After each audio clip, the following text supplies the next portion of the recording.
참 예수님, 지난 한 주간도 노고가 많으셨습니다. 5월 7일부터 교황님을 선출하는 콘클라베가 열리는데요. 하느님 마음에 드시는 참 목자께서 선출되실 수 있도록 기도 부탁드립니다. 오늘은 부활 제3주일입니다. 지난주일 복음에서 부활하신 예수님께서는 제자들의 공동체에 나타나시어 믿지 못하던 제자 토마스에게도 당신 모습을 보여주셨습니다. 오늘 복음은 삶의 현장으로 찾아가시는 예수님의 모습을 보여줍니다. 예수님을 처음 뵙던 그날처럼 예수님께서는 제자들이 많은 물고기를 잡게 하심으로써 앞으로 제자들이 수행할 사명에 큰 결실이 있으리라는 사실을 보여주십니다. 제자들이 무태 내려서 보니 숯불이 있고 그 위에 물고기와 빵이 있었습니다. 숯불구이에 익숙한 우리는 부활하신 예수님도 반하신 바로 그 숯불구이라고 생각할지 모르지만 숯불로 음식을 굽는 것은 성경에서 흔한 일이 아니었습니다. 숯불은 예수님께서 잡히시던 날 밤 대사제의 저택 안뜰에도 피워져 있었습니다. 주님과 함께 죽는 한이 있더라도 결코 주님을 모른다고 하지 않겠다던 베드로는 성전 경비병들과 함께 숯불을 쬐고 있다가 당신도 저 사람의 제자가 아니냐는 질문에 나는 아니요 라고 3번 부인했었습니다. 이제 예수님께서 그 숯불 앞에서 나를 사랑하느냐고 3번 물으십니다. 이로써 예수님께서는 베드로가 3번 주님을 모른다고 배반한 죄를 씻어주실 뿐 아니라 앞으로 교회의 수장으로 역할을 수행해야 할 베드로 사도가 그 배반을 극복했다는 것을 제자들 앞에서 보여주십니다.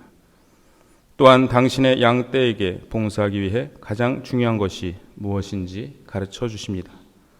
그것은 너는 나를 사랑하느냐라는 질문입니다. 혹시 님은 먼 곳에라는 노래를 아시는지요? 가사가 이렇습니다. 사랑한다고 말할 걸 그랬지. 님이 아니면 못 산다 할 것을. 사랑한다고 말할 걸 그랬지. 망설이다가 가버린 사람. 마음 주고 눈물 주고 꿈도 주고 멀어져 갔네. 님은 먼 곳에, 영원히 먼 곳에. 망설이다가 님은 먼 곳에. 별다른 사연이 없어도 괜시리 눈물이 나는 이 노래의 가사를 곰곰이 되뇌다 보면 나는 배우고 있습니다 라는 글의 한 구절이 떠오릅니다. 나는 배우고 있습니다. 사랑하는 사람에게는 언제나 사랑의 말을 남겨놓아야 한다는 것을. 어느 순간이 우리의 마지막 만남이 될지 아는 사람은 아무도 없기 때문입니다. 사랑하는 사람에게 사랑한다고 말하고 오셨나요? 아니면 무슨 말을 하고 오셨나요? 사랑하는 사람에게 사랑한다고 말할 수 있는 것이 행복입니다. 저는 어머니께 안부 전화를 드릴 때마다 통화 끝에 서로 사랑한다고 말하며 끊습니다. 처음엔 어색했는데 지금은 어색하지 않습니다. 아버지께서 돌아가시기 전에 왜 사랑한다고 자주 말씀드리지 못했을까 후회가 됩니다. 사랑하는 사람에게 사랑한다고 말할 수 있는 것이 행복입니다. 베드로 사도는 예수님과 많은 대화를 나누었습니다. 순한 예고를 하시는 주님 앞에서 펄쩍 뛰기도 했고 주님을 위해 목숨을 바치겠다는 지키지 못할 약속도 했었습니다. 그러나 가장 중요한 말을 아직 하지 못했습니다. 그것은 주님, 당신을 사랑한다는 것입니다.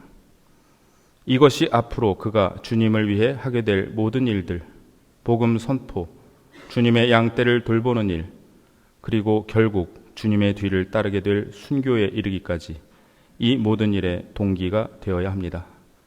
너 나를 사랑하느냐? 그런데 예수님께서는 나를 사랑한다면 하루에 10번이고 20번이고 나한테 사랑한다고 말하라고 하시지 않습니다. 나를 사랑한다면 내 사람들을 잘 돌보라고 하십니다. 내 양들을 돌보아라. 베드로 사도는 변화했습니다. 오늘 제1독서에서 서슬퍼런 대사제, 바로 예수님을 신문하던 대사제가 왜 예수의 이름으로 가르치느냐고 묻자 당당히 대답합니다. 사람들에게 복종하는 것보다 하느님께 복종해야 합니다. 하느님께서는 당신들이 죽인 예수님을 다시 일으키셨습니다. 우리는 이 일의 증인입니다. 우리는 여기서 베드로 사도의 용감함뿐만 아니라 용기 이면에 있는 사랑을 봅니다. 예수님께 대한 사랑은 겁쟁이를 투사로 변모시켰습니다. 최근에 저는 희망이라는 제목의 프란치스코 교황님 자서전을 읽었습니다. 자서전은 1927년, 그러니까 98년 전 10월 11일 이탈리아 제노바 항구를 출발하여 아르헨티나의 부에노스 아이레스로 향하던 선박의 사고 이야기로 시작됩니다. 항해 도중 배의 프로펠러에 이상이 생겼고 배는 침몰하기 시작했습니다. 구명정에 모두가 탈 수는 없었는데 어느 청년이 수십 명을 구조하고 나서 자신도 구명조끼를 입었습니다. 그때 도움을 청하는 할아버지 한 분을 본 청년은 자신의 구명조끼를 내어주고 함께 바다에 뛰어들었습니다. 하지만 청년은 상어의 공격을 받았고 사람들이 구명정으로 끌어올렸지만 결국 숨을 거두고 말았습니다. 이 이야기에 아르헨티나 전역이 감동했고 청년의 고향에는 그의 이름을 딴 학교가 세워졌습니다. 아나클레토 베르나르디라는 이름의 이 청년은 당시 21살이었습니다. 1200명이 넘는 승객이 타고 있던 배에서 300여 명이 목숨을 잃었다고 이탈리아 정부는 발표했지만 남미 신문들은 전혀 다르게 보도했습니다. 사망자는 그 수의 2배를 훨씬 넘었다고 합니다. 무솔리니 정권이 축소하고 감추려 했던 이 비극적인 침몰 사고는 결국 이탈리아의 타이타닉으로 역사에 남게 되었습니다. 마치 영화의 한 장면처럼 긴박하게 묘사하신 이 이야기를 왜 책의 서문에 쓰셨는지 교황님은 말씀하십니다. 저의 할아버지와 할머니 그리고 그분들의 외아들, 즉 훗날 제 아버지가 될 청년 마리오는 이 배의 표를 구입했습니다. 하지만 그분들은 그 배를 타지 못했습니다. 아무리 노력해도 가지고 있던 자산을 제때 처분할 수 없었기 때문입니다. 결국 가족들은 표를 교환하여 아르헨티나행을 미뤄야 했습니다. 그래서 제가 지금 이 자리에 있는 것입니다. 교황님은 만일 조부모님과 아버지가 이 배를 타셨더라면 당신은 태어나지 못했을 거라고 말씀하십니다. 하지만 그래서 하느님께 감사드린다는 것이 결론은 아닙니다. 2013년 3월 13일 제266대 교황으로 선출되신 프란치스코 교황님은 7월 8일 이탈리아 남부의 람페두사 섬을 첫 사목 방문지로 택하셨습니다. 당시 언론은 불법 이민자들이 바다를 건너다가 목숨을 잃는 람페두사를 왜 교황님께서 첫 방문지로 택하셨는지 궁금해했습니다. 교황님은 말씀하십니다. 저 역시 이주민 가정에서 태어났습니다.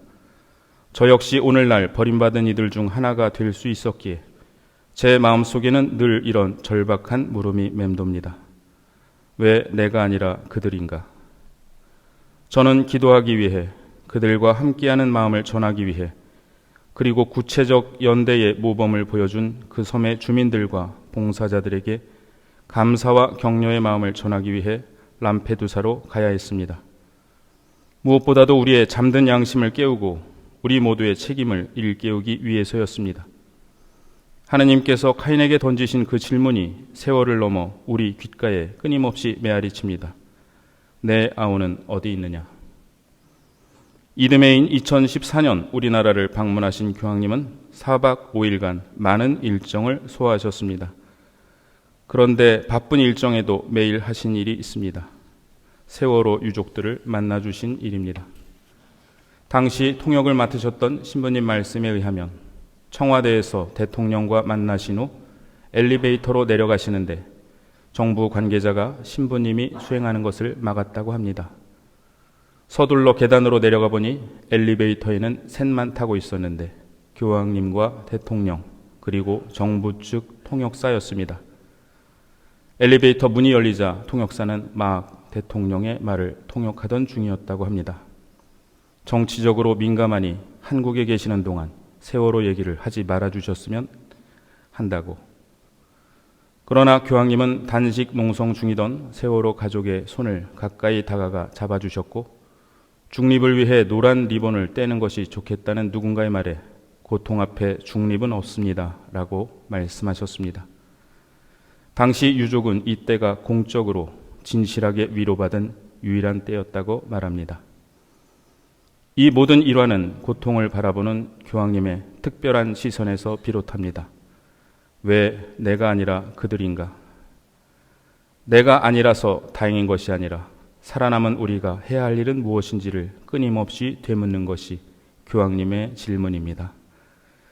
당신이 태어나기도 전에 있었던 비극적인 사건을 마치 당신이 겪으신 일처럼 생생하게 묘사하시는 교황님의 말씀 안에 나를 사랑한다면 내 사람들을 잘 돌보라는 예수님의 음성이 들어있는 듯 합니다. 예수님께서는 오늘 우리에게도 말씀하십니다. 너는 나를 사랑하느냐? 우리도 베드로 사도와 같이 대답합니다. 예, 주님. 아시는 바와 같이 저는 주님을 사랑합니다. 우리도 연약하고 자주 넘어지지만 주님을 사랑하는 것만은 진심입니다. 예수님께서는 말씀하십니다. 내 아우들을 잘 돌봐다오.